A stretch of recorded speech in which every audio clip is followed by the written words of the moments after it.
আসসালামু আলাইকুম রহমতুল্লাহি ওবরকাতুহু। সম্মানিত দর্শক, বাংলাদেশের পত্রপত্রিকার একটা অংশ যারা ভারত বিদ্বেষী, তারা প্রায়ই যে খবরটি চাউর করার চেষ্টা করেন সেটা হলো বাংলাদেশের সঙ্গে ভারতের একটা বন্দি বিনিময় চুক্তি রয়েছে। সেক্ষেত্রে বাংলাদেশের কোনো আদালতে যদি কোনো আসামি সাজাপ্রাপ্ত হন বা বিচার কার্যের যদি প্রয়োজন হয়, সেক্ষেত্রে ভারতে যদি কেউ পালিয়ে থাকে বা ভারতে কেউ যদি আশ্রয় নেয়, তাহলে সেই ধরনের আসামিকে বাংলাদেশে প্রত্যাবর্তন বা বাংলাদেশে ফেরত দেওয়ার জন্য ভারত সরকার বাধ্য। তো সেই দিক থেকে যেহেতু শেখ হাসিনার বিচার চলছে এবং সর্বোচ্চ হাইকোর্টের একটি বেঞ্চ এখানে তৈরি করা হয়েছে, সর্বোচ্চ আদালতের একটি বেঞ্চ, এবং সেখানে বিচার হচ্ছে। কাজে এই বিচারের রায় হয়ে যাওয়ার পরে বা বিচার চলাকালীন সময়ে সরকার শেখ হাসিনাকে বাংলাদেশে ফেরত পাঠানোর জন্য একটা ভার্বাল নোটিশ পাঠিয়েছে। এটা ছিল পুরনো খবর। তো এগুলো নিয়ে প্রায়ই কথাবার্তা হচ্ছে, কখনো পক্ষে কখনো বিপক্ষে। যারা আওয়ামী লীগের লোকজন তারা বলার চেষ্টা করছেন যে দুনিয়া উল্টে গেলেও ভারত কখনো শেখ হাসিনাকে দেবে না, বরং শেখ হাসিনাকে বাংলাদেশে তারা পাঠাবে প্রধানমন্ত্রীর রূপে। এবং আমরা যে কথাগুলো শুনে আসছিলাম বিভিন্ন জনের মুখে, এই ধরনের কথাবার্তা, ভয়ঙ্কর কথাবার্তা, যে ভারত বাংলাদেশের সীমান্ত দিয়ে শেখ হাসিনাকে পুশিন করবে এবং তার সঙ্গে সঙ্গে ইনসার্জেন্সি চালাবে, এরকম নানা রকম ভীতিকর অবস্থা।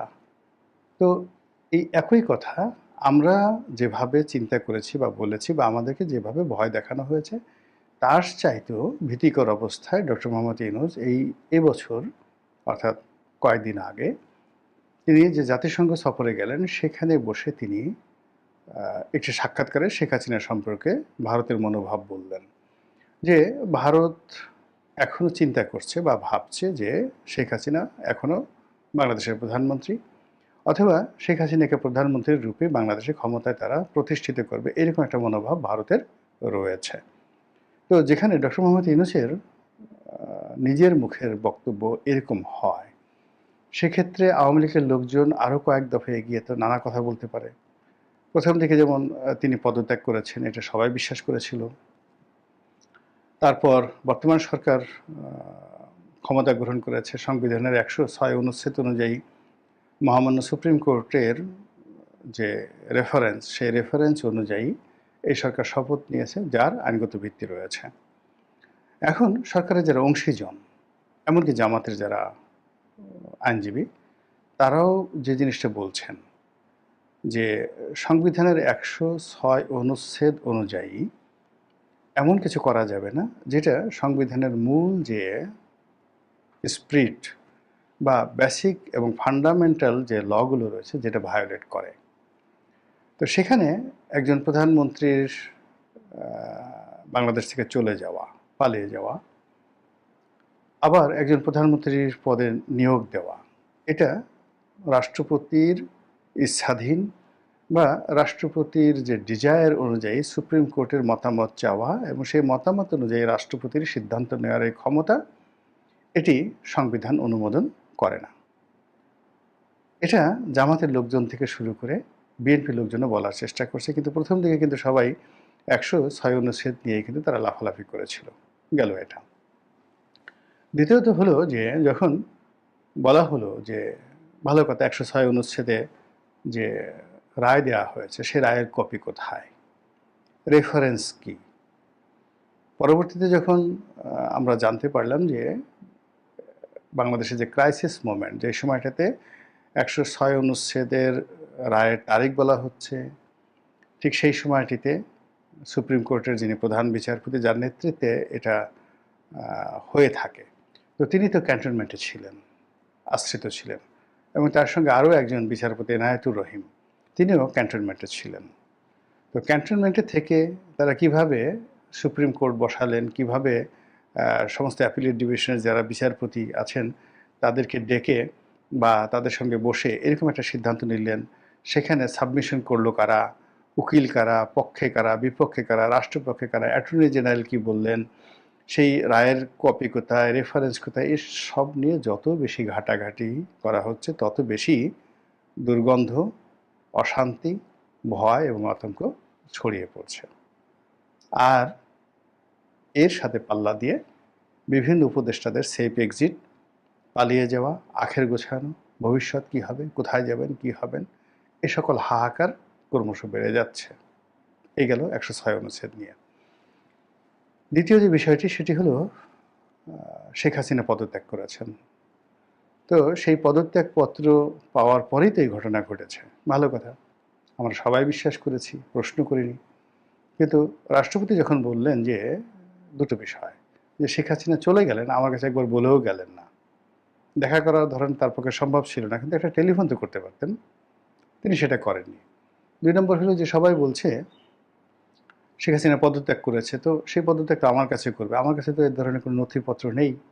এই জন্য তিনি ক্যাবিনেট ডিভিশনকে জিজ্ঞাসা করেছেন যে সেই পদত্যাগপত্রে কই, এখন পর্যন্ত তার কোনো সুরাহা হয়নি। যখন কোনো সুরাহা হয়নি তখন নানা রকম গুজব ছড়ানো হচ্ছে, নানা রকম কথাবার্তা বলা হচ্ছে। সেই কথাবার্তা হলো যে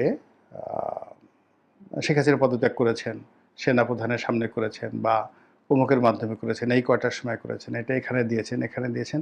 কিন্তু আলটিমেটলি এটা তো একটা নথি থাকতে হবে, সেই নথি পাওয়া যাচ্ছে না। দুটো কারণ এখানে হতে পারে, যে শেখ হাসিনা সত্যিই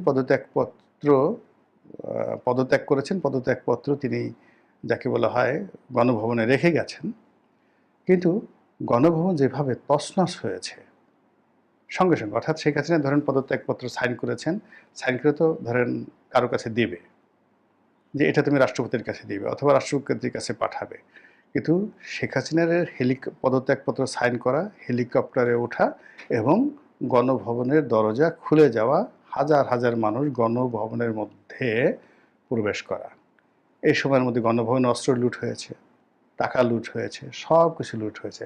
কাজেই পদত্যাগ যদি তিনি করেও থাকেন, সেটি নেই, কপি নেই, এটা একটা হতে পারে। দ্বিতীয়ত হলো শেখ হাসিনা প্রথম দিকে বা আওয়ামী লীগের লোকজন প্রথম দিকে স্বীকার করেছিল যে তিনি পদত্যাগ করেছেন, কিন্তু এখন যখন রাষ্ট্রপতি বলছেন বা কোনো ফাইল খুঁজে পাওয়া যাচ্ছে না, তখন তারা চোখ উল্টিয়ে ফেলছেন। চোখ উল্টিয়ে ফেলে তারা বলার চেষ্টা করেছেন যে শেখ হাসিনা পদত্যাগ করেনি, তিনি এখন পর্যন্ত বৈধ প্রধানমন্ত্রী।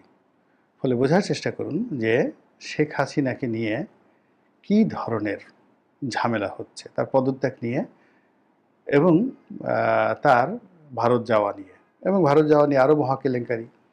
কেউ বলে পালিয়ে গেছেন, অনেকে বলার চেষ্টা করেন পালালেন কীভাবে, তিনি তো সবার সামনে সামরিক হেলিকপ্টারে, আর্মিদের হেলিকপ্টারে, আর্মিদের তত্ত্বাবধানে তিনি সেখানে গেছেন পুরো রাষ্ট্রীয় প্রোটোকল নিয়ে, এবং বাংলাদেশের প্রোটোকল, পরিপূর্ণ প্রোটোকল সহকারে একজন প্রধানমন্ত্রীর প্রোটোকল দিয়ে তাকে ভারত সরকারের কাছে হস্তান্তর করা হয়েছে। ভারত সরকারও তাকে গ্রহণ করেছে অ্যাজ এ প্রাইম মিনিস্টার হিসেবে, তাকে তো কোনো সাধারণ নাগরিক হিসেবে গ্রহণ করেননি। Prime minister on visit or prime minister on exile, what ever maybe. তো এই যে ঝামেলাগুলো শুরু হয়ে গেছে, এই ঝামেলাগুলো কিন্তু শেষ হচ্ছে না। তো এরই মধ্যে যখন খবর আসছে, বিভিন্ন জায়গাতে খবর আসছে যে শেখ হাসিনাকে প্রত্যাবর্তন করা হবে, শেখ হাসিনা টুস করে ঢুকে পড়বেন, তারপরে শেখ হাসিনাকে বাংলাদেশে ফেরত পাঠাতে হবে, হোয়াট এভার মেবি, যাই হচ্ছে সবই কিন্তু শাসক মহলে আতঙ্ক তৈরি করছে। এর কারণ হলো যারা আইনশৃঙ্খলার দায়িত্বে নিয়োজিত, তারা খুব ভালো করে জানেন যে গোপালগঞ্জের একটা ছোট্ট ঘটনাকে তারা সামাল দিতে পারেননি। এমনকি একটা গার্মেন্টসে যখন গাজীপুর বা সাভারে সেখানে শ্রমিকরা বিদ্রোহ করে, সেখানে আইনশৃঙ্খলা রক্ষাকারী বাহিনী এখন পর্যন্ত কোনো একটা বিষয় শক্তি প্রয়োগ করে দমন করতে পেরেছেন, সিঙ্গেল উদাহরণ গত 12-14 মাসে ঘটেনি। ছোট্ট মব, ফজলুর রহমান সাহেবের বাসার সামনে 6-7 জন ছেলে মেয়ে তারা মব করেছে, এই মব বন্ধ করা যায়নি। ছোট্ট একটা মারামারি, গণ অধিকার পরিষদ ভার্সেস জাতীয় পার্টি, সেই মারামারিটার একটা সুন্দর নিষ্পত্তি আইনশৃঙ্খলা রক্ষাকারী বাহিনী করতে পারেনি। তো সেই অবস্থাতে শেখ হাসিনা ঢুকে পড়বেন, ভারত তাকে পুশিন করবে, বাংলাদেশ সরকার তাকে গ্রেপ্তার করে আনবে, কিন্তু শেখ হাসিনা তো বাংলাদেশে আসবে, সেটা সামাল দিতে হবে তো জনগণকে। তাহলে না, সেটা সামাল দিতে হবে তো আইনশৃঙ্খলা রক্ষাকারী বাহিনীকে। তারা কি সেটা কীভাবে করবেন? নাকি শেখ হাসিনা এয়ারপোর্টে আসবেন, তিনি তার মধ্যে তো একা একা আসবেন, আর আওয়ামী লীগের যারা বিরুদ্ধ পক্ষ, বিক্ষুব্ধ পক্ষ, তারা দলে দলে শেখ হাসিনাকে আক্রমণ করে তাকে একেবারে জীবন্ত রাস্তার মধ্যে পাড়িয়ে পাড়িয়ে মেরে ফেলবেন। এটা কি হবে যদি সেই ঘটনা ঘটে? কেমন একটা পরিস্থিতি হবে বাংলাদেশে একবার একটু কল্পনা করেন তো। এই ঢাকা শহরে কি হবে? আপনি আমি কোন জায়গাতে থাকবো? একবার বোঝার চেষ্টা করেন। এই জিনিসগুলো যারা আইনশৃঙ্খলার দায়িত্বে নিয়োজিত তারা বুঝেন, যারা সরকার পরিচালনা করছেন তারা বুঝেন, ভারত বুঝে এবং শেখ হাসিনা নিজেও ভালো করে বুঝেন। আর এই বোঝার কারণেই তিনি মূলত পাগলামো শুরু করেন বা করেছেন বা করবেন।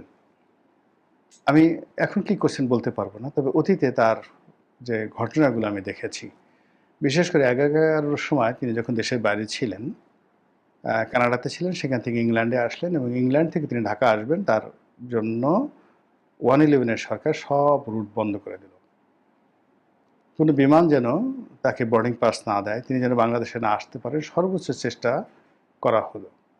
এবং মঈনুদ্দিন ফখরুদ্দিন সাহেবের বা ওই সময়টাতে সেনাবাহিনীর যারা কর্তা ব্যক্তি ছিলেন, ডিজিএফআইয়ের যারা কর্তা ব্যক্তি, জেনারেল বারী বা উপদেষ্টাদের মধ্যে কয়েকজন ছিলেন জেনারেল মতিন, তারপরে ব্যারিস্টার মইনুল, মানে ওনাদের যে ক্ষমতা, ওনাদের ক্ষমতা যদি একটা সিংহর মতো হয় ওই সময়টিতে, জাস্ট রয়্যাল বেঙ্গল টাইগার অথবা দ্য লায়ন কিং, সেই তুলনায় বর্তমানে যারা আছেন, স্বরাষ্ট্র উপদেষ্টা বলেন কিংবা ধরেন আসিফ নজরুল সাহেব বলেন, ওনাদের ক্যারেক্টারিস্টিক্স অনেকটা খরগোশের মতো।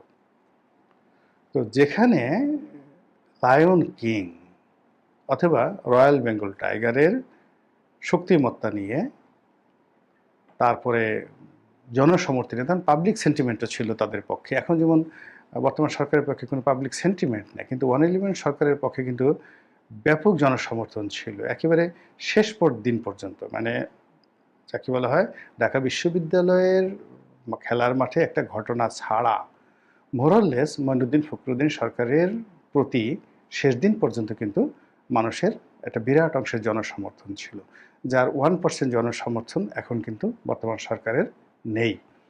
তো সেই জনসমর্থিত সরকার, সেই পাওয়ারফুল সরকার এবং সেই কোয়ালিফাইড তারা যারা ছিলেন, কোথায় মনিরুল হোসেন, ব্যারিস্টার মনিরুল হোসেন, আর কোথায় আসিফ নজরুল, কোথায় জেনারেল মতিন, আর কোথায় এখন যিনি স্বরাষ্ট্র উপদেষ্টা আছেন তিনি?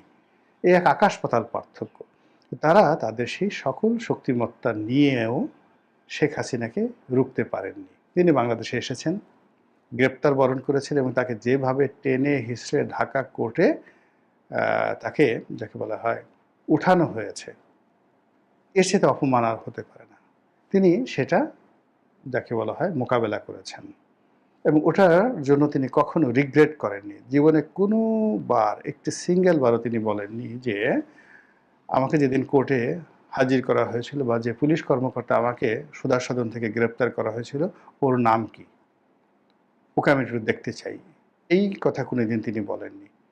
তিনি যাদের বিরুদ্ধে ব্যবস্থা নিয়েছেন, যেমন বিএনপি বিরুদ্ধে তিনি ব্যবস্থা নিয়েছেন, এই কারণ হলো বিএনপিকে তিনি প্রথম থেকে পলিটিক্যাল রাইভাল মনে করেন, এখনও করছেন এবং আবারও তিনি যদি ক্ষমতা আসেন তিনি সেই বিএনপির প্রতি তার অতীতের যে স্টিম রোলার এটা আরও বেশি করে চালাবেন, কোনো সন্দেহ নেই।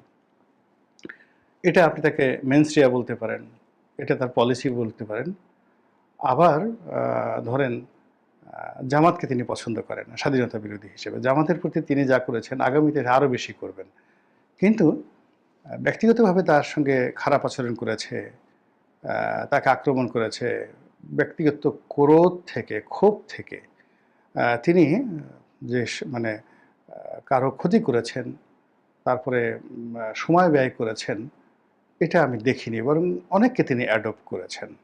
111-এর লোকদেরকে তিনি যেভাবে সেফ এক্সিট দিয়েছেন, মঈনুদ্দিন এবং ফখরুদ্দিন সাহেবকে যেভাবে সেফ এক্সিট দিয়েছেন, তারপরে 111-এর যে সমস্ত লোকজন যাকে বলা হয় সে যেমন জেনারেল মাসুদউদ্দিন থেকে শুরু করে আরও অনেককে যেভাবে তিনি পুনর্বাসিত করেছেন, এরশাদকে তিনি যেভাবে পুনর্বাসন করেছেন, এটা মার্কিন ডিপ স্টেট পলিসি, ভারতের পলিসির সঙ্গে তিনি কমপ্লাই করেছেন। আদারওয়াইজ তিনি এটা করার কথা না। তিনি এই কাজগুলো অত্যন্ত দক্ষতার সাথে তিনি করতে পেরেছেন। তো একদিকে তার বাঁকা বাঁশের বাঁশরি, আরেক হাতে রণতুর্য। তো এগুলো নিয়ে তিনি তার ক্ষমতাকালীন সময় যে কাজগুলো আমরা করছি, যেমন তিনি ইলিয়াস আলীকে যদি অপহরণ করে থাকেন, সালাউদ্দিন সাহেবকে যদি অপহরণ করে থাকেন, এই কাজগুলো যদি ব্যক্তিগতভাবে করে থাকেন, তিনি সুনির্দিষ্টভাবে সিদ্ধান্ত নিয়ে, বিশ্বাস নিয়ে, আস্থা নিয়ে এই কাজগুলো করেছেন। হঠাৎ করে উত্তেজিত হয়ে তিনি করেননি যে ওকে ধরো, মারো আর খাও, এরকম কাজ করেননি। তো এই যে তার যে ক্যারেক্টারিস্টিক, সেই ক্যারেক্টারিস্টিক্সের যে পরাকাষ্ঠা, এটা তিনি হেলিকপ্টারে ওঠার একেবারে সর্বোচ্চ সময় পর্যন্ত দেখিয়েছেন। বোঝার চেষ্টা করুন, তার বয়স ৭৮ বছর, তার বোনের বয়স হয়তো ৭৫ বছর। তো তিনি জিদ ধরলেন যে তিনি হেলিকপ্টারে উঠবেন না, গণভবনের লোকজন তাকে ঢুকে মেরে ফেলুক, পাড়ায় মেরে ফেলুক। ওখানে যারা উপস্থিত ছিলেন সবাই এক বাক্যে স্বীকার করছে যে কেউ তাকে রাজি করতে পারেননি, বরং গালাগালি করে তিনি সবাইকে অস্থির করে ফেলছেন। বেঈমান, মুনাফেক, সবাইকে গালাগালি করছেন। তো গালাগালি করে তিনি যাবেন না। তো তাকে শান্ত করার জন্য তার বোন শেখ রেহানা তার পা জড়িয়ে ধরেছেন। এটা তো এখন ওপেন সিক্রেট। তার সন্তান সজীব ওয়াজেদ জয়, তো সেনাপ্রধান একসময় জয়ের সাহায্য নিয়েছেন। জয় তার মাকে রাজি করিয়েছেন, পুতুল তার মাকে রাজি করেছেন যে ওকে তুমি আসো। তারপরে তিনি এই পারিবারিক প্রেসারে বলতে গেলে তিনি নরম হয়েছেন, কিন্তু শেষ সময় পর্যন্ত কিন্তু তিনি জিদ করেছিলেন যে আমি গণভবন ছেড়ে মরে গেলেও যাব না, গণভবন খুলে দাও, ওরা এসে আমাকে মেরে ফেলুক। বোঝার চেষ্টা করুন, it's not a simple thing. এটা সাধারণ ঘটনা না। এবং একই ঘটনা কিন্তু বঙ্গবন্ধুর ক্ষেত্রে ঘটেছে। আপনি যে বঙ্গবন্ধুর যারা গুলি করেছিল তাদের ইতিহাস দেখেন, যে তারা যখন বঙ্গবন্ধু ভবন আক্রমণ করলো, ৩২ নম্বর আক্রমণ করলো, তখন সবাই সেখানে যে কারণে হোক না কেন, শেখ কামাল, শেখ জামাল পরিবারের সবাইকে মেরে ফেললো, খালি বঙ্গবন্ধুকে মারা হয়নি। তো বঙ্গবন্ধু জানেন যে পরিবারের সবাইকে মেরে ফেলা হয়েছে। সেই অবস্থাতে তিনি পাইপ ধরালেন, সিগারেট ধরালেন। সেই পাইপ টানতে টানতে তিনি সিঁড়িতে নামলেন। কর্নেল মহিউদ্দিন, মানে তখন মেজর মহিউদ্দিন ছিলেন, অন্যান্য যারা মেজর বজলুল হুদা বা যারা যারা ছিলেন, তারা এই ফায়ারগুলো করেছেন, অন্য লোকগুলো কিন্তু তারা মেরেছেন। তো তারা দাঁড়িয়ে আছেন, তখন বঙ্গবন্ধু তাদেরকে বকাঝকা করতেছেন, এত বড় সাহস, কে তোমরা, প্রধানমন্ত্রীর বাড়িতে তোমরা আক্রমণ করেছো। আর তারা ভয়ে তার ব্যক্তিত্বের সামনে থরথর করে কাঁপছে, থরথর করে কাঁপছিল। ঠিক ওই সময়টাতে শেখ মনিকে হত্যা করে ওখানে ঢুকেন সুবেদার রিসালদার মুসলিউদ্দিন। তিনি বুঝতে পারেন, হি যে রিয়েল কিলার। তিনি বুঝতে পারেন যে তিনিও যদি এই বঙ্গবন্ধুর ব্যক্তিত্বের সামনে আর 5 মিনিট দাঁড়ান, তার হাত থেকে অস্ত্র পড়ে যাবে। তিনি দেরি না করে জাস্ট সঙ্গে সঙ্গে ফায়ার করে দিলেন, এই বঙ্গবন্ধু মারা গেল। তা বোঝার চেষ্টা করুন যে ওই অবস্থাতে বঙ্গবন্ধু শেখ মুজিবুর রহমানের সাহস কোন পর্যায়ে ছিল, যেটা সমস্ত বইতে যারা খুন করেছে তারা এই কথাটা স্বীকার করেছেন। কাজে যে সকল লোক বলে যে বঙ্গবন্ধু ভয়ের ছেড়ে পাকিস্তানের কাছে আত্মসমর্পণ করে চলে গেছেন পাকিস্তানে, ওরা আসলে নিজেদের প্রতি অবিচার করে, নিজেদের নির্বুদ্ধিতাকে তারা আরও শানিত করছে। This is the reality. যারা বলেন যে শেখ হাসিনা ভারতে পালিয়ে গেছেন, তাদের উচিত জেনারেল ওয়াকারুজ্জামানের সাক্ষাৎকার নেওয়া, যে জেনারেল ওয়াকারুজ্জামানের সাথে তার কী কথাবার্তা হয়েছিল। উনি তো কখনো খোলামেলা বলেননি। এমন একটা সময় আসবে উনি লিখবেন এবং উনি বলবেন, তখন বুঝবেন যে শেষ সময়টা পর্যন্ত শেখ হাসিনা কতটা সাহসিকতার সাথে পরিস্থিতি মোকাবেলা করেছেন। তো কাজে তিনি পালিয়ে গেছেন, তিনি শেষ হয়ে যাবেন, এখানে কান্নাকাটি করবেন, ভারত তাকে হ্যান্ডকাপ পরিয়ে বাংলাদেশে পাঠিয়ে দেবে, অথবা বাংলাদেশ থেকে একটা গ্রুপ যাবে, ভারত সরকার তাদের কাছে হস্তান্তর করবে, তারা তাকে গ্রেপ্তার করবে, গ্রেপ্তার করে পিটমুড়া করে বেঁধে প্লেনে করে, হেলিকপ্টার করে বাংলাদেশে আনবেন। এয়ারপোর্ট থেকে নামবে, রাস্তার দুই পাশে লক্ষ লক্ষ মানুষ দাঁড়িয়ে থাকবে, তারা জুতো প্রদর্শন করবে, ডিম মারবে, এবং সব মানুষ শেখ হাসিনা বিরোধী যারা লোকজন রয়েছে খুশিতে আটখানা হয়ে যাবে, স্বপ্ন দেখতে পারেন। কিন্তু যদি শেখ হাসিনাকে ব্যক্তিগতভাবে মূল্যায়ন করেন, তাহলে তার যে চরিত্র সেটা হলো যে ঘটনা যাই হোক, আমাকে এয়ারপোর্টে পাড়িয়ে মারা হোক, আমি এয়ারপোর্ট দিয়ে হেঁটে হেঁটে চলে আসবো, হেঁটে হেঁটে চলে আসবো, আমাকে লোকজন টেনে ছিঁড়ে ফেলুক, তবু আমি বাংলাদেশে যাব। এইরকম তার যেটা আমরা 21 আগস্ট গ্রেনেড হামলা দেখেছি। অত বড় একটা দুর্ঘটনা ঘটার পরেও তিনি সেখান থেকে আসছেন, এসে সিএমএসে যারা ভর্তি ছিলেন রোগী, ওই তিনি তাদের সবাইকে তিনি দেখতে যাবেন। যখন তাকে ক্যান্টনমেন্টে গেটে আটকে দেওয়া হলো, তখন তিনি সেখান থেকে বললেন যে ঠিক আছে, গাড়ি যেতে হলেন, তিনি পায়ে হেঁটে রওনা করলেন। This is Sheikh Hasina. তো কাজেই তিনি যদি এই বাংলাদেশে আসার জন্য সত্যিকার পাগলামো করেন, আর সেই পাগলামোতে যদি নরেন্দ্র মোদীরা ইন্ধন দেন এবং সত্যিকার অর্থে তাকে বাংলাদেশে পুশিং করেন, পাঠিয়ে দেন এয়ারপোর্টে অথবা সীমান্তে, একটু চিন্তা করেন তো কী হতে পারে। মহান আল্লাহ আমাদের সবাইকে হেদায়েত দান করুন এবং হেফাজত করুন। আসসালামু আলাইকুম ওয়া রাহমাতুল্লাহি ওয়া বারাকাতুহু।